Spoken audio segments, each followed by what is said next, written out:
HubSpot, it's a tech company, and what I'm responsible for at HubSpot is all the content we create. So we have a collection of blogs, we have a podcast, we have all the social channels. And when I try to explain this to my dad, I skip right past the what do we do part, and I skip into the blogs that we run. We started about 7 or 8 years ago. The blogs that we run now get just shy of 3 million visits a month, which for a company that sells software is pretty good and getting better. What I tell my dad is that's about the same amount of traffic as our hometown newspaper does. So the Boston Herald. It's about the same amount of traffic that the Boston Herald gets to its website on a regular basis. And they're a publishing platform. So we tried to teach ourselves to be like a publishing platform and to create the kind of content that's going to pull people into your site. Both HubSpot and my Twitter handles are up there. If you want to talk to me afterwards, if you have questions, you can certainly come up and talk to me. But also, if you miss me, catch me on Twitter. So a little bit more about myself, since we're at an arts event. My favorite painter or artist is Mark Tansey. My favorite writer is Annie Dillard. My favorite... Nope, you guys don't get to see the rest. I'm going to try. My favorite dancer. Lots to choose from, but I had to go with the hometown favorite, my niece Caroline. I don't have kids. I have like a little 9-month-old puppy, and I tried to get him in a tutu for Halloween, and it did not go well. So we're going with my niece Caroline for that. But I wanted to give you a little bit of background about myself here and talk about the traditional marketing playbook. So before we kind of look to where we're headed in terms of marketing and content, I want to talk about where we've been. So the traditional marketing playbook looks something like this. You run an ad on TV, you direct mail some people over email, you direct call them, and so that's great, except it's becoming less and less effective. Not ineffective. I don't want to beat up on outbound marketing tactics too much, but certainly less effective. 86% of people are skipping TV ads. 91% are unsubscribing from email. 44% of direct mail, hard mail, is never opened. And there are millions on the do not call list. So all these tactics are getting more and more filters that are put up against them so you can't get through. And that kind of makes sense, right? You don't want to beat people over the head with your message. You don't want them to try to filter you out. You want them to be attracted to you. The other bad thing about the kind of traditional playbook is that it is incredibly expensive. I'm seeing some nodding heads. Some of you guys have gone down this road before. It costs a lot of money to advertise. And a lot of money is not necessarily something that you have. And even if you have it, you may not want to be throwing it away in inefficient means. So this is kind of a general cost of advertising nationally broken down by Medium, by a company called WebPage FX. This is just sort of a sample of the type of expense we're talking about here, across the board. And what we want to focus on is, okay, yes, let's do some of that, but let's start to supplement that with a marketing strategy that doesn't cost as much, that will help you attract people and eventually become so powerful that you can reduce and maybe in some cases eliminate that spend. All right, so confessions out. Marketing. How many of you guys are marketers? Your title has marketing in your name. All right, guys, let's talk for a minute. So marketing is a little bit of a lovability problem. So there was a national poll that American Express did on different professions. More lovable, less lovable, which ones do you like the most? So here's the good news. We are more lovable than car salesmen and lobbyists. Great job. Awesome job, guys. We're doing good. Here's the bad news. We are less lovable than stockbrokers and lawyers. This is not a great crowd for us to be in. I would rather us be like somewhere entirely off to the sides, a little bit further up. So what we want to really do here is take marketing from something that is feels interruptive, that's costly, that is becoming increasingly ineffective, and turn it into something that is more effective, something that is more affordable, and something that's a little bit more lovable. Don't you guys want to do that? I feel like we want to do that. So the best, now I think we all think we're lovable, right? And the best example that I can give you on that is a marketer will go to the office and they will put together a campaign for the next season of, or the next sort of campaign, the next ticket rush that you're running. And they'll call this campaign direct mail. They'll get the artists, they'll get the graphics all together, they'll get the copywriters, we'll put together a direct mail campaign. Send it out, feel really good about themselves, and then they'll go home and go to their mailbox, open their mailbox, pull out their mail, and they will get that same campaign, and it will feel like junk mail. So what they were calling direct mail in the office feels like junk mail at home. And if you're talking out of two sides of your mouth like that, chances are there's something misaligned. So let's talk about how we flip that playbook around. So Eric did a really nice job setting this up earlier, which is this idea that we want to take strangers, and we want to turn them into friends, and then we want to turn those friends into customers. So often, we go straight from strangers to customers. So we're trying to skip that friend step, trying to force people into that purchase. So, ma'am. Hi, how are you? What's your name? Ashley. Nice to meet you. I'm Megan. Do you want to buy my software? No, but it's really good. There's all sorts of features. There's benefits too. I don't want to talk about those, but there's features. No? All right. She doesn't want to buy my software yet. But how about this? Like, do you want to continue to listen to me talk for a little bit about some content strategy? Does that sound good to you? We could have a drink later on. That's good. Warming her up. We're making progress here. I've got a Halloween party to go to. I need a counterpart for my costume, so maybe later. Okay. All right. I knew I was rushing that. We'll take those baby steps. All right. So let's flip that playbook and focus on the friend part. So we want to move from a strategy that is focused on interrupting people, so cold calling, sending junk mail or direct mail, advertising that kind of gets in people's way, which is really seller-centric. It very much focuses on me, the company, into one that is focused on attracting people, creating something that is valuable enough that someone's going to want to come. And oftentimes, that is not the hard sell. So we call this inbound marketing because it focuses on the customer inward. So it allows them to control how they research and buy your product, or how they research and buy tickets to your show or to your museum. And a lot of it kind of sits at content. It starts with content for a number of reasons. Let me walk you through kind of what I mean when I say it starts with content. So it starts with content because that is where your prospective buyer starts. So the very first thing that somebody is going to do when they are researching your company or your product is to go where? Google. They're going to type something in. It's going to be about them. It's going to be about their interests, what they care about. And then they're going to find a bunch of content. They're going to choose from that content, and then thus begins their relationship with whomever they end up purchasing through. Now, you don't see a lot of straight ticket sale listings here. You see articles. You see best of lists. You see a mix of journalistic sources and organizations. And that's how it should be.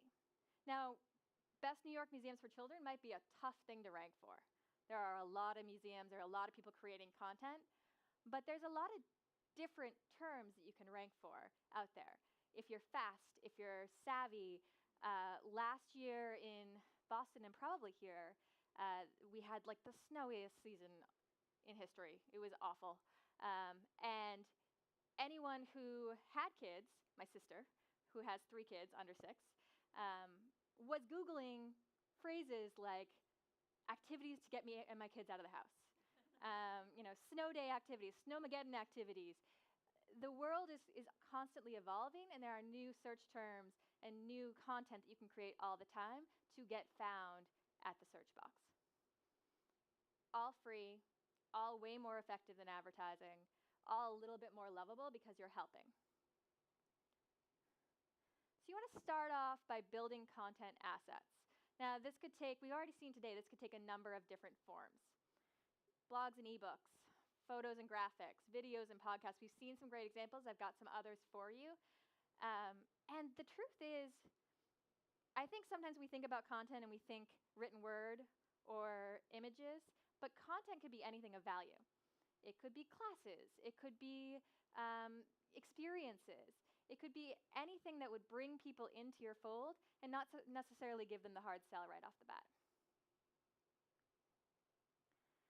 So we work with a lot of companies, and that gives us a lot of data to work with, which is nice. Another great form of content is data.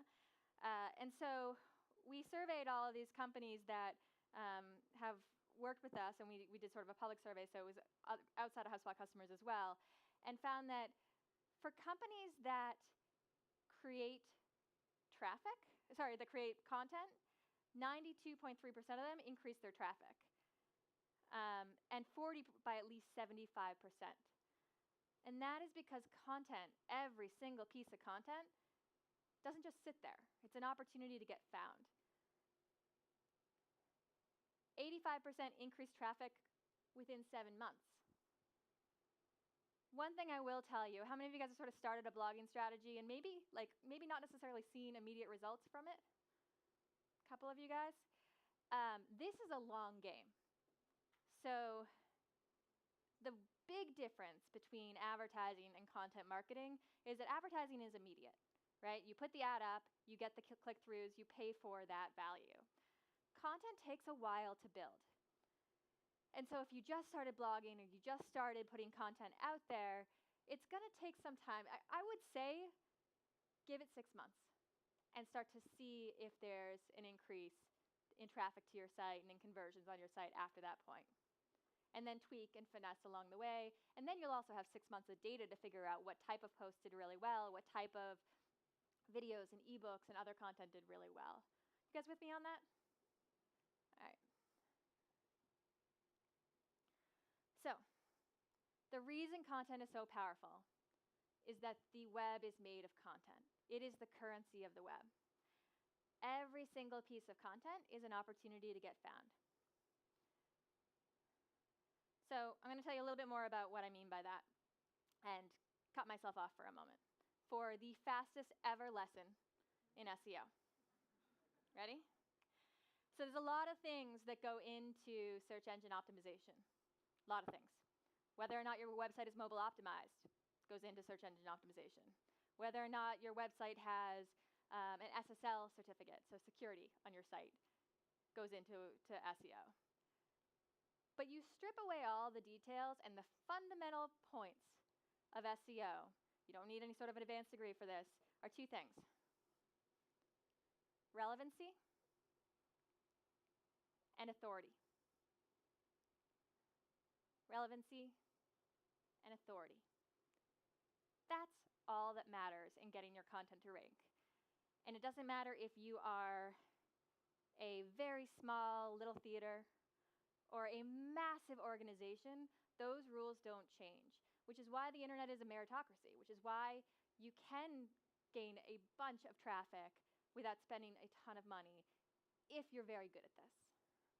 So, relevancy. All right, so you know that moment? You guys know that moment.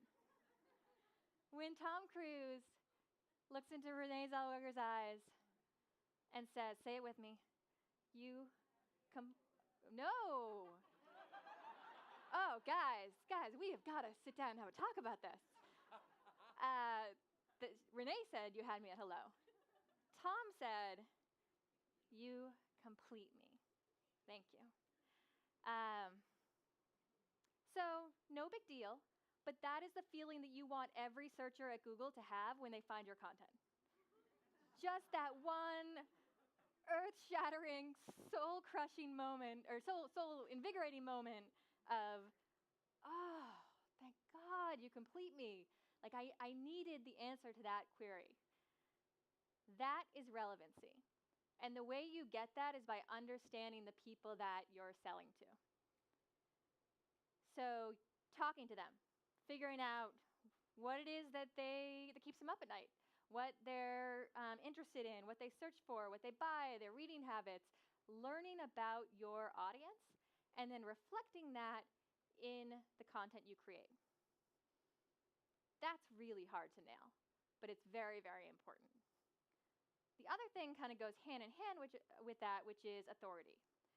So authority means that, all right, so let's say I put up a blog post, and it's a very good blog post. I've done a nice job.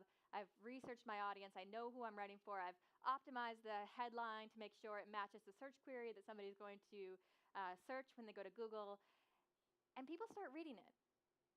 And then a really cool thing happens where, somebody shares it, and then somebody else shares that. And then another website thinks it's a good resource. Maybe Capacity Interactive picks it up and links back to that. And every time it gets shared, every time there's a new link back to your piece of content, that's like a vote of confidence in the content that you put out there. And it's a vote of confidence in your own authority as a site. So the more of those you get across your entire collection of content, the higher your authority ranking goes in Google's eyes. Does that make sense to you guys? So links are a very good thing. You want content that gets links. So the interesting thing is there's a little bit of a tension here, right? So relevancy would mean that you would want the titles of all your posts to be very fine-tuned to search terms. Authority means that you want the titles of all your posts and the titles of all your pages and content to be very shareable and to be interesting to link back to. And finding that intersection is really where you can create a very optimized piece of content. All right, so that was my very quick lesson in SEO. I can talk SEO for a very long time. So definitely find me afterwards if you're curious in talking about more, especially how things have changed. But SEO is important in order to understand content strategy because, again, every single piece of content, as a result, is an opportunity to get found. Now, let's talk about what that means when the rubber meets the road. So we're very fond of thinking about marketing as this funnel. It's like this age-old metaphor that has just been carried through. And it's a metaphor, and it's kind of stood the test of time because it works really well. So if you think about a funnel, there's a top of the funnel, there's a more narrow middle of the funnel, and then there's the bottom of the funnel. The bottom of the funnel is where the money is. The bottom of the funnel is where you're turning those leads and friends into customers. The top of the funnel is where you're turning strangers into friends. And the bigger the top of your funnel, the more lucrative the bottom of the funnel is going to be. Because there's always going to be some fall off, right? But the more you can spread out at that top of the funnel, the bigger the shot that you're going to have at bringing more people at the bottom. Content really plays in that top of the funnel. There are uses for content all the way down, but the most powerful form of what content can do for you is in bringing more people into your website, into your assets, into your email subscription fold, and hopefully converting them into customers down the line. So this is, I'm going to move to this side of the stage, if only because this is a very cool stage. All right, so this is our own metrics for my company. Don't tell my COO that I'm showing you this. No, I'm just kidding, he knows. So we started back here in 2007, and this is sort of the traffic to our site over time, cumulative. So each of these different color bands shows you a different channel that brought that traffic to us. So orange is email, that kind of teal color is social media. Anybody want to guess what that green one is? Somebody, I heard a couple said search. Absolutely. That's organic search traffic. And the reason I point this out is that organic search grows disproportionately to all the other channels. So it's great. Everything is up to the right. That's great. I've got a job. But organic search is really the powerhouse there. And for a lot of that organic search, I'm not doing much on a daily basis to keep that up. That's built on the back of previous content that I've created that's still cranking month after month. So 82% of marketers who blog regularly have acquired a customer using their blog, because it's just odds, right? As you get more people into your site through that blog or through any content, they're going to have more chances at getting them to convert into a customer. So 82% of marketers we surveyed who blog have acquired a customer using that tactic. Now, I've talked a lot about content. The biggest mistake that I see, a mistake that I made myself, is that people develop a content strategy and they never ask the question, to what end? Why am I bringing these people to my site? Every piece of content needs to lead to a point of conversion. This is where content strategy goes AWOL. So if you've been blogging for 7 months, 9 months, 10 months, and you're just not seeing the ROI at the kind of bottom of your funnel, it's because you're missing a clear conversion point that's relevant to that content. All right, so this is the 24-year-old version of me. At that nonprofit job, this is at United Way. And I don't know why I was trying to look like a monkey, but I was. It's the only picture I have from me from those days. And so I had this great idea. I was new to working. I was going to come in. I was going to bring all sorts of fresh ideas in. And United Way was a very traditional organization. They did direct mail. They did pledge cards. They did some sort of like events to bring people into the fold. I decided that we were going to create a blog. I was really excited about it. It just felt like the right thing to do. We had really interesting stories to tell. United Way is an organization that focuses on fighting poverty and kind of lifting up families and kids. We had awesome stories to tell. And I was just going on this gut of like, you know what? It's just the right thing to do to tell these stories, to get people to build the brand, so to speak, to get people to know what we did. And that was a good impulse. But I didn't really pay it off. And here was my first lesson in content marketing. So the lesson was that every piece of content that you create should have a job. It's not just out there for brand. It's not just out there for awareness. You need to put it to work. Now, that job could be any number of things. You could have it capture email addresses. You could be using it to increase your search rank for a particular term because you know that term is highly valuable, and you just want as much content as possible on that term so you can raise your rankings. You could be using it to drive purchases or donations, or you could be using it to help launch a product or a show or an exhibit. But before you write that content, you've got to know what that content's life purpose is. It can't just be out there wandering around. And the reason I say I made a mistake with this is I was just creating content for content's sake. I was a creative writing major in undergrad. And so this was like my effort to write the great American novel through my day job. But what I wanted to do here was to just get the content out there and let the content be free. And again, good instinct, bad payoff. If I had wanted this to result in more donations, in more email subscribers to the United Way organization, in better search terms, I would have done a couple of things.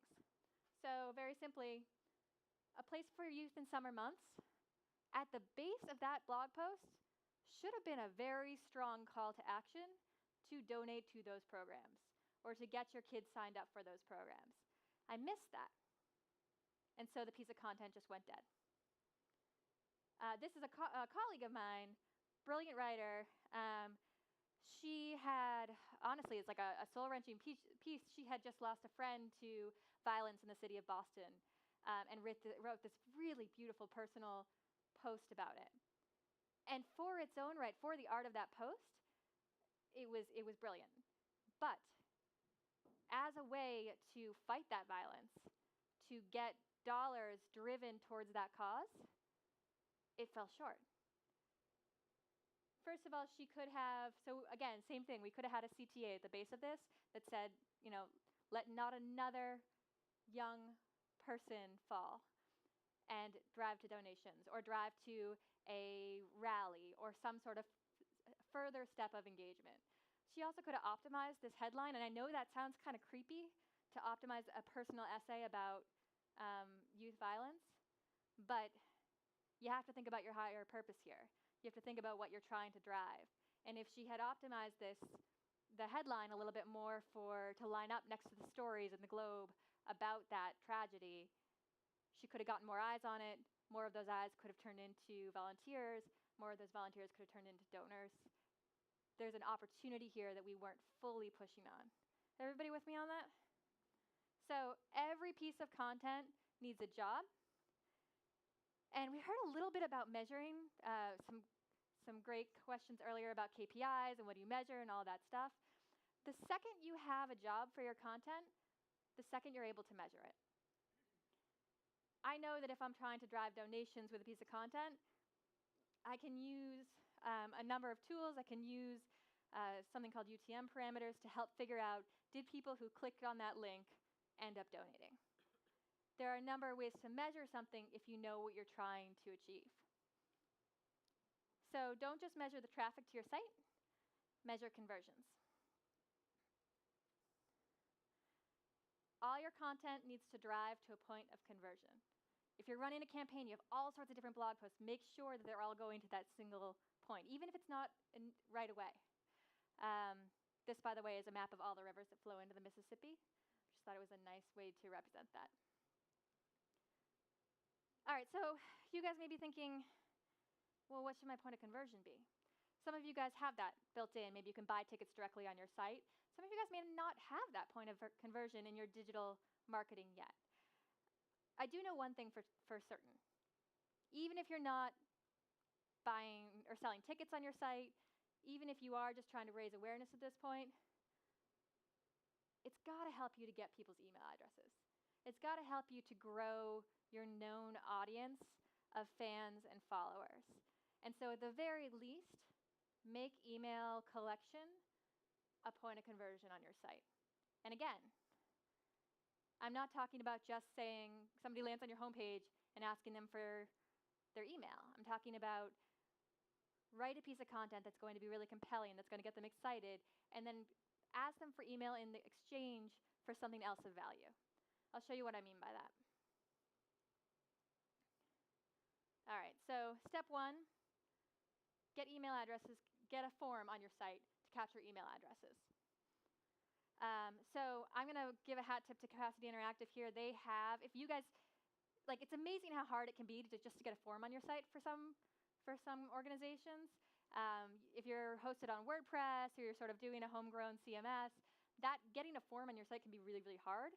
Capacity Interactive actually has a really, really good, quick, easy tool for that. So hat tip to that. No excuse to not get a form on your site. They also have the ability to customize that form, so you can make it a little bit more engaging, say, put up a poll question, and then get their attention before asking them on that first date. All right, so you have a form on your site, and you want to use relevant content to make it more enticing for your visitors to give you that email address. People cling to their personal information now like it is a life vest. They don't just give it out to anybody. You have to give them something of value in return for that. So again, this is our internal analytics. It's a little hard to read, but I want to just explain what's going on here. So this is an attribution report that we have in our software that shows us, for all the people who became customers of HubSpot, what was the most influential page that they viewed in that journey to becoming a HubSpot customer. And so really helpful report. We really like it. The biggest thing I want to point out to you here is, okay, see the second one down? That's the free trial. That is a given, right? You would think somebody would want to trial our software before they buy it. It's a no-brainer. Look what's beating it. What's beating it is a guide on how to create infographics, which a 22-year-old in our office thought of and turned into an offer that has now for like 2 years been our best-selling, or not best-selling, best-performing offer. And these are things that somebody downloaded that and then became a customer either immediately or 6 months down the line, but we know it influenced their purchase somewhere along the way. So the hard ask is the free trial. The softer ask was, here's a cool kit to create infographic templates. Have this. We'll send you some more stuff down the line, see if that's interesting, and then hopefully maybe one day you'll become a customer. It's a different level of commitment between those two things. And I think any website has to have both levels. You have to have the one that's immediate, direct, I want to purchase. And you have to have the one that is that baby step in between purchasing and being a stranger, the friend conversion offer. So this is what that infographic template offer looked like. Pretty simple form, pretty simple offer. Didn't take us very long to create, took no money to create. And I want to show you kind of how that works in practice. Sorry, guys. I'm working on it. I am pointing it in the right direction. All right, so again, we start where the customer starts. We start at Google. All right, so somebody is going to go to Google. Maybe they're a marketer. We sell to marketers. They're looking for templates to make their job a little bit easier. They see a bunch of content. They click on one. They find, oh, it's a blog on our website. Let's read this blog. This is great, good content. I like it. Lots of good tips on how to create infographics. And then at the base of that post, they're going to see a call to action that will bring them to this page. Really 3 steps. We're going to lose people at each one of those steps, right? We're going to lose some people who just read the blog post and don't download the offer. We're going to lose some people who download the offer and then don't purchase HubSpot. But the point is, we've created that path. And if you have that path, then you've got a route to generate customers. All right, so what has a job can get measured. That's important. You need to know if you're making progress in your work on a daily basis. So that's basically the tactics of how we do this. It's not rocket science, right? But that not rocket science has gotten us to, multi-million visits a month on our blog, to about 40 to 50,000 leads a month. And again, guys, I'm not telling you this to toot our own horn, but we sell software. How boring is software? You guys sell ideas, experiences. You sell just art. And there's nothing cooler than that. So if we're doing that well with selling software, there's opportunity here. And I know some of you a number of you are already seizing that. So that's the strategy. Let's talk about the doubt. Because what you're talking about here is organizational change, right? You're shifting your marketing methodology from one that's very heavily focused on paid to one that is way less focused on paid, but is full of more doubt. How many of you guys have had this doubt around creating content? I don't have time to do this. Thank you for the hands. All right, so Eric talked about this earlier. I think it is the best metaphor possible for this. So renting versus buying. If you go to a newspaper or another website and you put down some money and you place an ad, you are renting the eyes on that ad. And you may get some great placements, you may get some great conversions from that, but the second you stop paying that rent, the second that ad goes away, the audience goes away with it. That's renting your audience. I want to return back to this chart. Creating content is owning the audience. Everything you create stays on your site and continues to bring people in month over month, which is why that green section of the graph is so much bigger than the rest. 80% of HubSpot's leads, so the people who could potentially be customers, come from content that we've created. So we're spending very little on paid. We're spending very little on, well, I won't say we're spending very little on events because we have a very big event every year, but we're spending very little on paid. The vast majority of our leads come from content. And that's you would kind of expect that from us. Here's the thing that's really interesting. 70% of our traffic on a monthly basis comes from content that we didn't create that month. I'm going to say that again. 70% of our traffic comes from old content.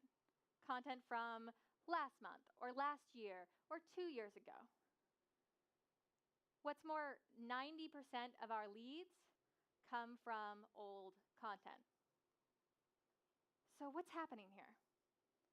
Well, what's happening is because we own that content and that content doesn't go away and it's still getting searched on a monthly basis and people find it well after we've published it, what's happening is that every month we get this massive head start. So if my boss comes to me and says, I want 100,000 visits this month and I want 50,000 leads, I can already count on 70% of that traffic and 90% of those leads coming from stuff I'm not touching this month because we own the content. You guys with me on that? All right, cool. So that's the power of content marketing. It lives in perpetuity. So what may be time-consuming in the short run is valuable in the long run. Second point of doubt. I don't know if it's going to work. My name is on this. My job is on this. If I recommend this huge shift in the way we market and it doesn't work, I am in trouble. The truth of the matter is, it's a risk like anything else. It may not work. You may not get the right formula for your organization, but a few numbers to help you sell it, at least to allow you to take that risk. This is again from our State of Inbound Marketing, which is a survey we do every year. Across the board, increases in web traffic, Twitter followers, revenue from blogging.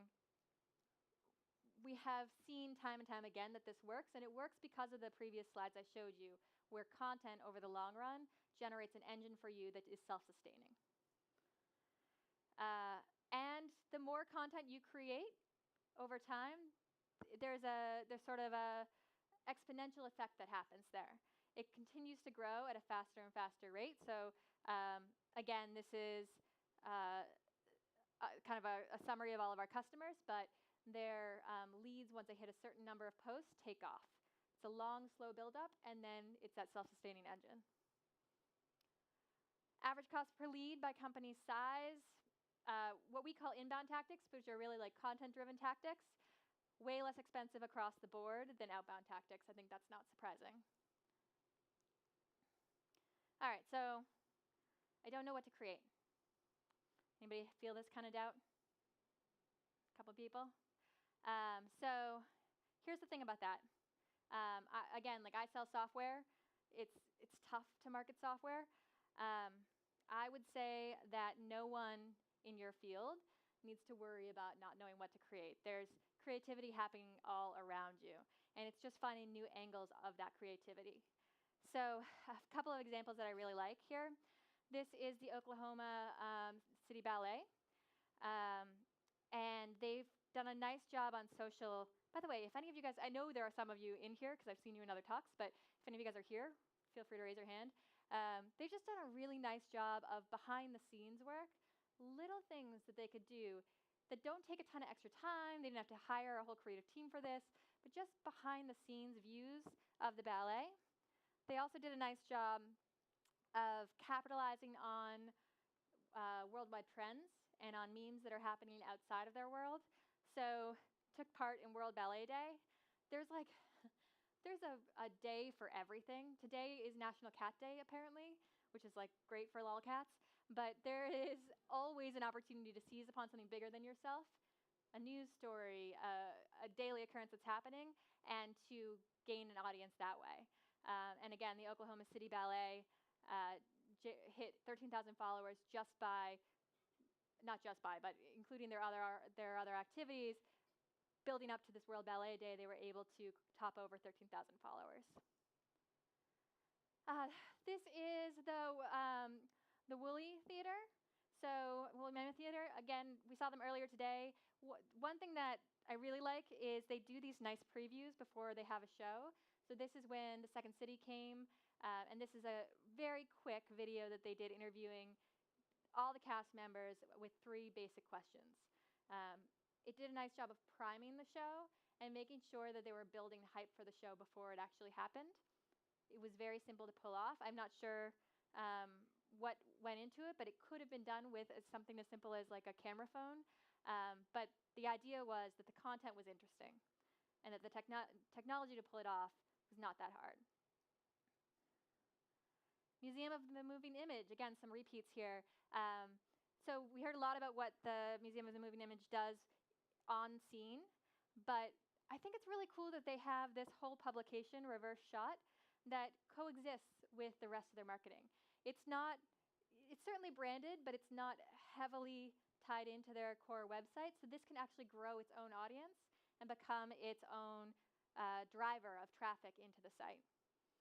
Great articles, good interviews, nice features all across this publication.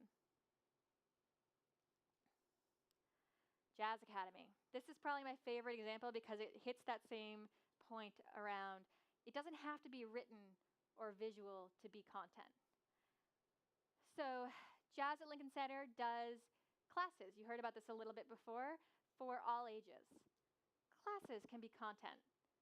And I'm going to wager a guess that maybe they didn't think about this as like a marketing strategy. They weren't sort of like evilly trying to figure out how they can make money off this. I'm guessing they were doing it because it was a way to introduce jazz to a new generation. It was a way to pull people into their community. But that is exactly what good marketing should be. And so they have these online classes you can take. There's videos where you can learn a little bit about jazz. And then, yes, certainly, throughout that site, there are moments where you can give donations. Now, who is more likely to support Jazz at Lincoln Center than somebody who has just taken a collection of classes or learned something or gotten a point of value out of the interaction with the site? No one. It is the best possible audience to ask a donation for, and you're not doing it right up front. You're doing it after they've gotten something from you. Really nice work in content marketing.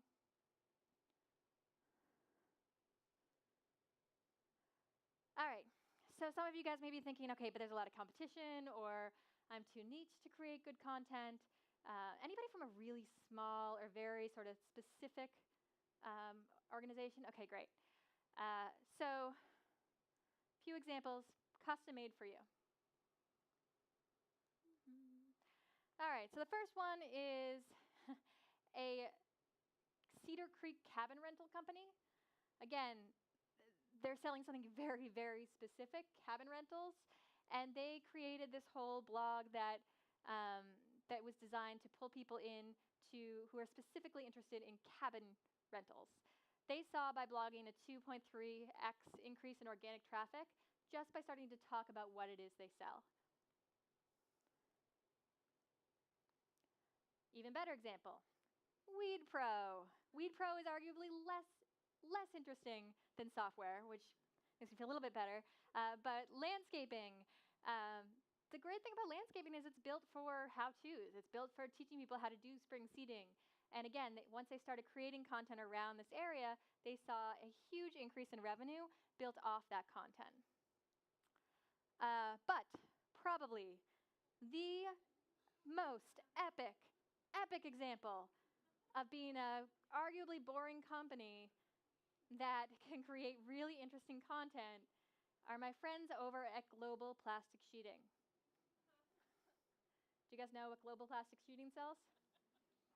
They sell plastic sheeting. There is almost nothing more boring in the world than plastic sheeting. And yet, somebody out there is searching for crawl space, vapor barrier, encapsulation tips. Somebody is. They know how to party. Somebody is. And they knew that. And nobody was writing about this stuff. So they started writing about it. And within 2 years of starting their blog, saw a 100% increase in their revenue. Again, all from organic traffic.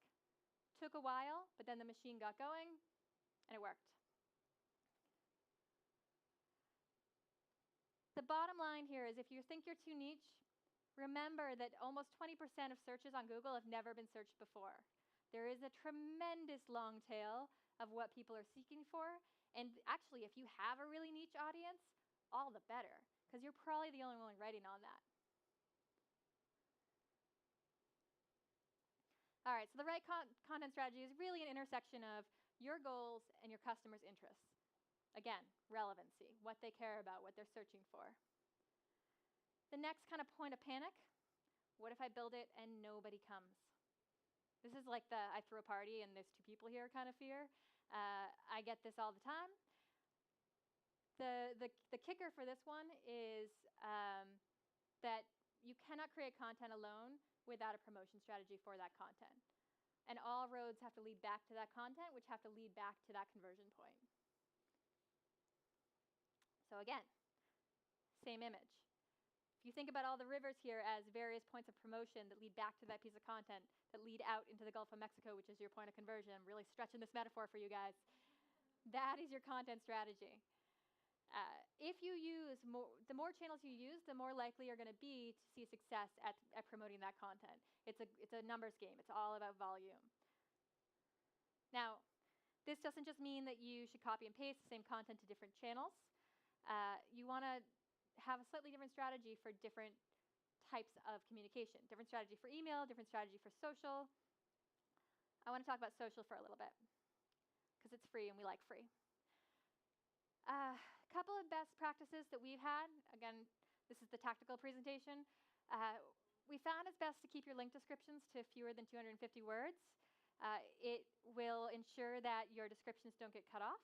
It will ensure that people have a better sense of what they'll get to that final CTA, click on to read more, and will hopefully create a better path into your content. On Twitter, the big secret we have there is use images and tags. All of the social media platforms are becoming more visual. Facebook certainly, Twitter more and more so. LinkedIn is kind of lagging, but it's getting there. On Twitter, you want to make sure you're sizing your images for Twitter, and that if you've got a piece of content, that you're bringing in an image from that content, because they get a much higher click rate. All right. On Facebook, length is actually okay. So it's the opposite of LinkedIn. The more content you put onto Facebook, the better in some cases if you've got good copy to go there. Okay, so Hillary from Capacity Interactive asked me to leave you guys with 10 takeaways. So I sat down I was like, all right, I had my numbers, 10 through 1. And then I got to 5, and I kind of hit a wall. And so my 10th takeaway is that more than 5 takeaways are hard to remember. And I'm going to leave you with 5. So, all right, 5 memorable takeaways. Here we go. Get your pens out. All right, so start with a conversion point. Understand what you're driving people to. And, when it comes to a conversion point, make sure that your website has one hard ask and one softer ask at the very least. So a softer ask could be something like a class that you can enroll in, or an ebook that you could download, or something that you can get engaged with. And the harder ask is the one that's tied to the revenue. But define that conversion point on your website so you know what you're driving towards. Then, once you've got that conversion point, create search-friendly content to pull people towards that point of conversion. Not immediately, not to shove them in front of it, but to earn their trust and get them into your site and hopefully guide them to it more gently. 3, promote that content across all channels. I guarantee you that promoting content is going to be more effective than promoting your hard ask at the end. We saw that in plenty of examples before today. If you talk about blog posts and get them into your site as that baby step, then they're going to be more likely to convert than if you just push them towards a donation or a ticket purchase page. 2. Guys, long day, guys. All right, so measure which channels are working and reallocate. What works for us is not necessarily going to work for any of your organizations, so you want to keep a close eye on the analytics. And we can talk about analytics at any point, but the idea here is analytics are not meant just for pretty charts. They're meant for you to be able to figure out where in a given month should you double down. If Facebook is doing better for you than Instagram, move some of your Instagram time investment over to Facebook and learn those channels. All right, and then the final one is the golden rule. which gets back to this point about let's make marketing a more lovable profession. Let's make it something that people can actually get excited about. So the golden rule is market unto others as you would have them market unto you. I didn't make this up. I stole it from, I think, the Bible, but they won't mind, will they? All right, so the golden rule, I tweaked it slightly. Market unto others as you would have them market unto you. Think, is this interesting? Is it relevant? Is it useful? Then create it. Now, some of you guys may be looking at me and thinking, all right, great, like, that's a lovely golden rule and it makes us all feel good, but at the end of the day, I have payroll to meet and I have some, real budgetary goals to hit. So for you, I have a secondary golden rule, which comes to us from professional rapper of the game. And that is that if it don't make dollars, it don't make sense. Thankfully, I lucked out on this one. The two aren't mutually exclusive. So leads generated through content, good content, are 66% less expensive, sorry for the mistype there, than outbound leads. By outbound, I mean advertising leads, leads acquired through direct calling or direct mail. Leads acquired through content are just much more affordable. So that's going to hit your bottom line. So whether your golden rule is for the common good, market unto others as you would want them to market unto you, or if your golden rule is the game's golden rule, if it don't make dollars, it don't make sense. Either way, you're creating marketing that people can love. And that's kind of really what we're all here for. So thank you very much for your attention. Again, I'm here for questions if you want. Otherwise, you can reach me on any of these Twitter accounts. Thank you.